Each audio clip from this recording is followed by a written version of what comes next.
사도행전 4장 묵상과 기도. 사람보다 하나님께 순종하는 것이 마땅하니라.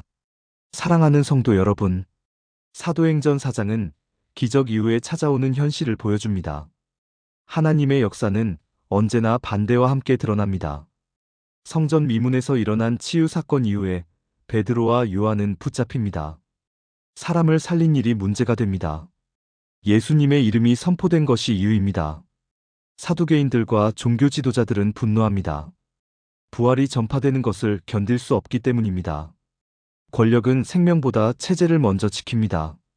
베드로와 요한은 공회 앞에 세워집니다. 누구의 권세와 누구의 이름으로 이런 일을 했느냐는 질문을 받습니다. 이 질문은 조사처럼 보이지만 위협입니다. 그때 베드로가 성령으로 충만하여 말합니다. 베드로는 변명하지 않습니다.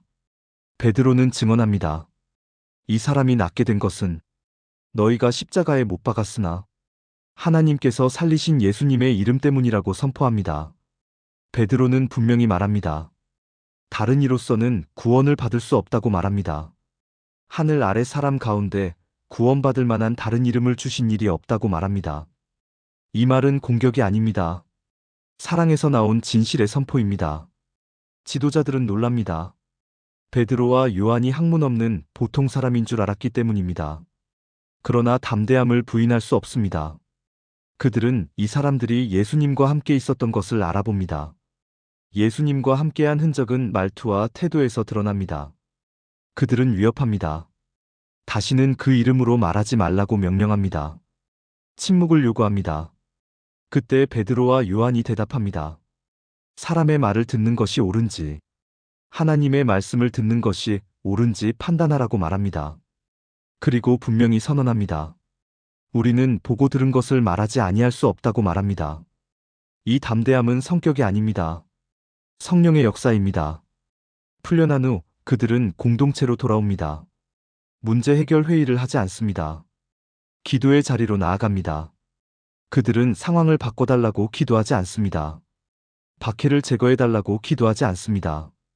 담대함을 달라고 기도합니다. 그들은 하나님이 창조주이심을 먼저 고백합니다. 모든 권세 위에 계신 분임을 고백합니다. 그 고백 위에서 현실을 해석합니다. 그들이 기도할 때 그 모인 곳이 진동합니다.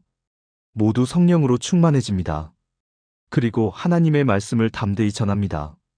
사도행전 4장은 분명히 말합니다. 교회는 핍박을 피해서 성장하지 않습니다. 기도 속에서 더 깊어집니다. 사랑하는 성도 여러분, 사도행전 4장은 우리에게 묻습니다.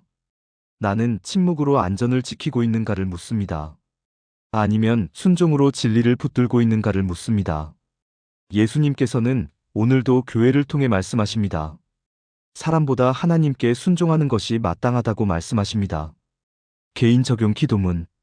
주님, 진리를 말하는 것이 점점 부담이 되는 시대 속에서 제 마음을 주님 앞에 내려놓습니다. 저는 종종 믿음을 숨기며 갈등을 피하는 것이 지혜라고 합리화했음을 고백합니다. 주님, 베드로와 요한처럼 예수님의 이름을 말하는 것을 두려워하지 않게 하옵소서. 사람들의 반응보다 하나님의 뜻을 먼저 붙드는 믿음을 제게 주소서. 예수님, 보고 들은 것을 말하지 않을 수 없었던 그 담대함이 제 삶에도 회복되게 하옵소서. 침묵이 편해질 때마다 성령께서 제 마음을 흔들어 깨워주옵소서. 주님, 문제를 없애달라고 기도하기보다 문제 한가운데서도 흔들리지 않는 믿음을 구하게 하옵소서. 담대함을 주옵소서. 순종할 힘을 주옵소서. 예수님과 함께 있었다는 흔적이 제 말과 선택과 삶에 분명히 드러나게 하옵소서. 오늘도 교회를 세우시고 말씀을 살아있게 하시는 예수님의 이름으로 기도드립니다. 아멘.